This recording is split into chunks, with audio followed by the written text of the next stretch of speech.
Hello friends, કેમ છો બધા? મજામાં ને? આજે હું એક નવી રેસીપી લઈને આવી છું, જે છે ઇડલી સાંભાર વિથ ચટણી.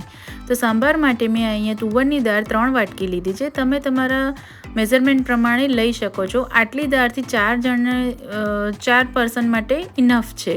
તો અહીંયા મેં તુવર દાળને વોશ કરીને લઈ લીધી છે. હવે આપણે એને પ્રેશર કુકરમાં એડ કરી લઈશું. અને આની અંદર ખાલી આપણે હળદર અને હિંગ જ એડ કરવાની છે, બીજો કોઈ મસાલા અત્યારે એડ કરવાના નથી. તો અહીંયા મેં 1/4 ટેબલસ્પૂન જેટલી હિંગ એડ કરી દીધી છે અને 1/4 ટેબલસ્પૂન જેટલી હળદર એડ કરી દીધી છે.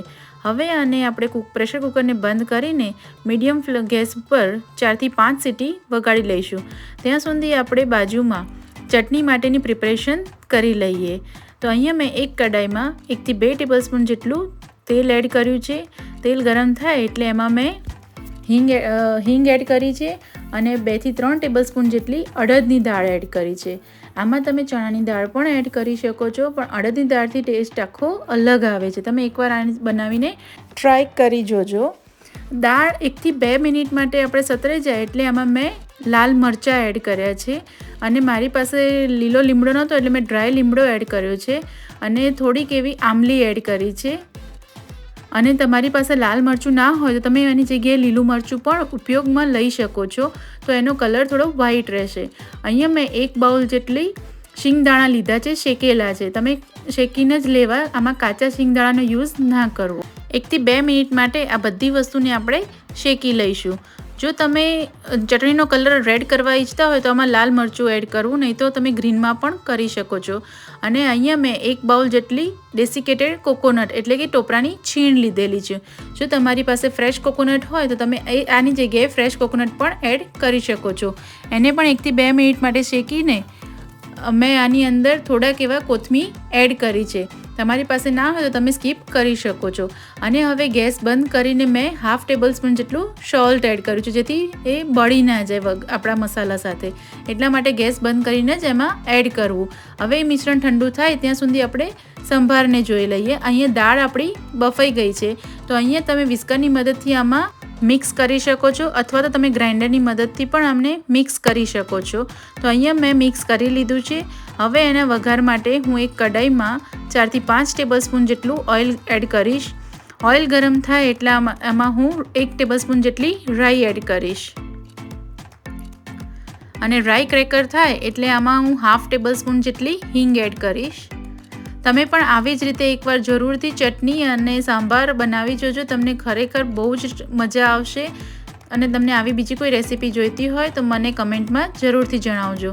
અહીંયા મેં 1/4 ટેબલસ્પૂન જેટલી હિંગ એડ કરી છે અને ડ્રાય લીમડો એડ કર્યો છે અને 1/2 ટેબલસ્પૂન જેટલું ગાર્લિક એડ કર્યું છે.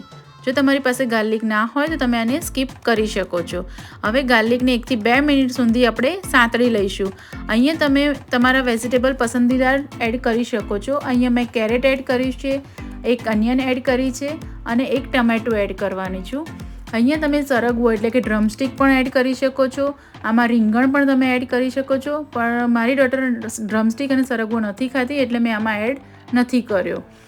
અને મેં ટામેટાં પણ આમાં એડ કરી દીધા છે.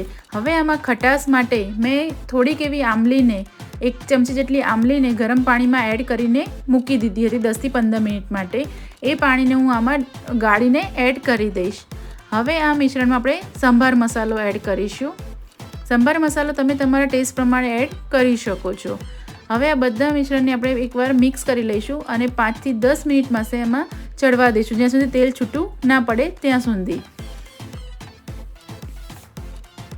તો અહીંયા તમે જોઈ શકો છો 5 મિનિટ પછી તેલ આપણું છૂટું પડી ગયું છે, એટલે આપણો મસાલો પણ થઈ ગયો છે અને આપણે જે વેજીટેબલ પણ છે એ બધા કૂક થઈ ગયા છે.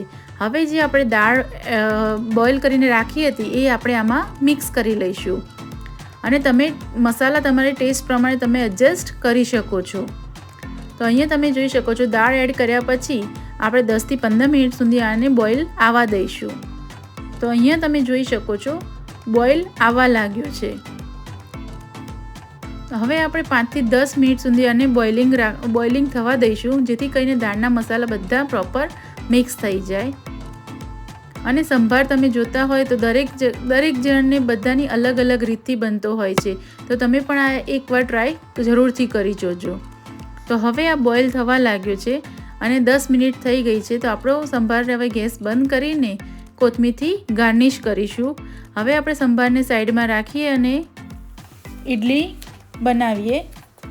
તો અહીંયા તમે જોઈ શકો છો સંભાર આટલા થોડો પતલો લાગતો હશે, પણ થોડોક ઠંડો થશે એટલે થોડો થીક થઈ જશે. તો લાગે છે ને એકદમ ટેસ્ટી સંભાર. હવે આપણે ઇડલી માટે અહીંયા તમારી પાસે સ્ટીમર હોય તો તમે સ્ટીમરમાં મૂકી શકો છો. મારી પાસે સ્ટીમર અવેલેબલ નથી એટલે હું કડાઈમાં જ નીચે કાંટલો મૂકીને ઇડલીને સ્ટીમ કરવા હું મૂકી દઈશ. અને અહીંયા મેં ઇડલીનું બેટર ઘરે જ બનાવેલું છે. હું લોટને ઘરે જ દળીને રાખું છું ને લોટનો રેશિયો પણ હું તમને કહી દઉં છું. 2 વાટકી ચોખા હોય તો 1 વાટકી અડદની દાળ લેવી. તો આનો રેશિયો છે 2:1. ઇઝી જ છે એટલે તમે પણ આવી રીતે ટ્રાય કરી જોજો. તો ઇડલી એકદમ સોફ્ટ અને ફ્લફી બનશે. તો મેં એને છાશમાં પલાળીને સવારથી મૂકી દીધું હતું એટલે સાંજ સુધીમાં એ રેડી થઈ જાય. હવે આપણે આમાં 1 ટેબલ સ્પૂન જેટલો ઈનો એડ કરીશું. તમારી પાસે કોઈ પણ ઈનો હોય તો એડ કરી શકો છો અને ઈનો ના હોય તો તમે જે સોડા આવતો હોય છે એ પણ આમાં તમે એડ કરી શકો છો. હવે મને આ વાસણ થોડું નાનું પડશે એટલા માટે હું આને ચેન્જ કરી લઈશ, મોટા વાસણમાં શિફ્ટ કરી લઈશ, કેમ કે ઈનો નાખતા આપણું જે બેટર છે એકદમ ફ્લફી થઈ જશે એટલે મેં બીજા વાસણમાં એને શિફ્ટ કરી લીધું છે. હવે આપણે એને એક જ ડાયરેક્શનમાં બરાબર મિક્સ કરી લઈશું જેથી કરીને આપણા ઈનોનો જે એર બબલ હોય એ આપણા બેટરમાં મિક્સ થઈ જાય. તો અહીંયા મેં ઇડલીનું સ્ટેન્ડ લીધું છે, એમાં ઓઇલ્સથી હું એને સ્પ્રેડ કરી લઈશ. તમારી પાસે ઇડલીનું સ્ટેન્ડ ના હોય તો તમે કોઈ બી થાળીમાં કે કોઈ પણ પ્લેટમાં એને મૂકી શકો છો. હવે આને આપણે આમાં 1 ચમચા જેટલું આમાં ઇડલીનું બેટર એડ કરી દઈશું. આમાં ઇડલીનું બેટર બહુ એડ ના કરવું કેમ કે ઇડલી થોડી ફૂલશે એટલે એકદમ બહાર આવશે. એટલા માટે થોડીક એવી જગ્યા રાખવી જેથી કરીને એને ફૂલવાની સ્પેસ મળે. તો અહીંયા તમે જોઈ શકો છો કે હું બહુ એટલું બેટર નથી ભરતી જેથી એ ફૂલી શકે પ્રોપરલી. તો અહીંયા પાણીનું ગરમ થઈ ગયું છે તો મેં એમાં ઇડલીને સ્ટીમ કરવા મૂકી દીધી છે. હવે આપણે 10 મિનિટ માટે આને સ્ટીમ થવા દઈશું. એ સ્ટીમ થાય ત્યાં સુધી આપણે ચટણી જે બનાવી હતી મેં એને ગ્રાઇન્ડ કરી લીધી છે. તો આપણે એનો વઘાર પણ સાઈડ બાય સાઈડ કરતા જઈશું. તો અહીંયા ઇડલીનો વઘાર કરવા માટે મેં અહીંયા એક વઘાર્યું લીધું છે. એમાં મેં 2 ટેબલ સ્પૂન જેટલું ઓઇલ એડ કર્યું છે. ઓઇલ તો અહીંયા મેં જે આપણે ઇડલીનો મસાલો કરીને રાખ્યો તો એને મેં ક્રશ કરી લીધો છે. તો અહીંયા તેલ ગરમ થાય એટલે એમાં 1 ટેબલ સ્પૂન જેટલું રાઈ એડ કરીશું. અને રાઈ ક્રેકલ થઈ જાય એટલે આમાં હું સૂકા લીમડાના પાન એડ કરીશ, 2 મરચાં સૂકા એડ કરીશ અને 1 થી 2 ટેબલ સ્પૂન જેટલી અડદની દાળ એડ કરીશ. અને સહેજ અડદની દાળ ચઢી જાય ત્યાં સુધી આપણે એને 1 થી 2 મિનિટ સુધી સાંતળી લઈશું.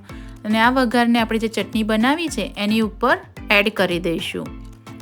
તમે એકવાર આ ચટણી જરૂર બનાવીને ટ્રાય કરજો. આ ચટણી બહુ જ સરસ લાગે છે ઇડલી સાંભાર જોડે.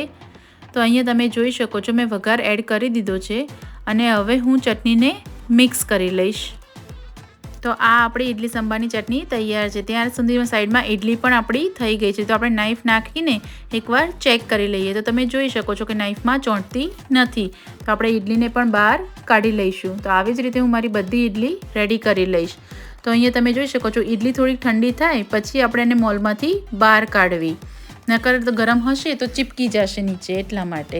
તો આવી જ રીતે સાઈડથી એને નાઈફની મદદથી કટ કરીને બહાર કાઢી લઈશું. તો અહીંયા હું તમને ઇડલી બતાવું કે કેટલી સોફ્ટ થઈ છે અને એકદમ ફૂલેલી થઈ છે. તો તમે જોઈ શકો છો. હું તમને કટ કરીને પણ બતાવી દઉં કે અંદરથી કેટલી ફ્લફી થઈ છે. જુઓ થઈ છે ને એકદમ મસ્ત ફ્લફી. તો અહીંયા આપણા ઇડલી સંભારની ઇડલી પણ તૈયાર છે. હવે આપણે એને સર્વ કરીએ. જો તમને મારી આ રેસીપી પસંદ આવી હોય તો લાઇક, શેર અને સબસ્ક્રાઈબ જરૂરથી કરજો. અને બીજી કોઈ આવી રેસીપી પણ જોઈતી હોય તો તમે મને કમેન્ટમાં જરૂરથી જણાવજો. તો આપણે આને સર્વ કરીએ. તો લાગે છે ને એકદમ ટેસ્ટી રેસ્ટોરન્ટ જેવો ઇડલી સંભાર.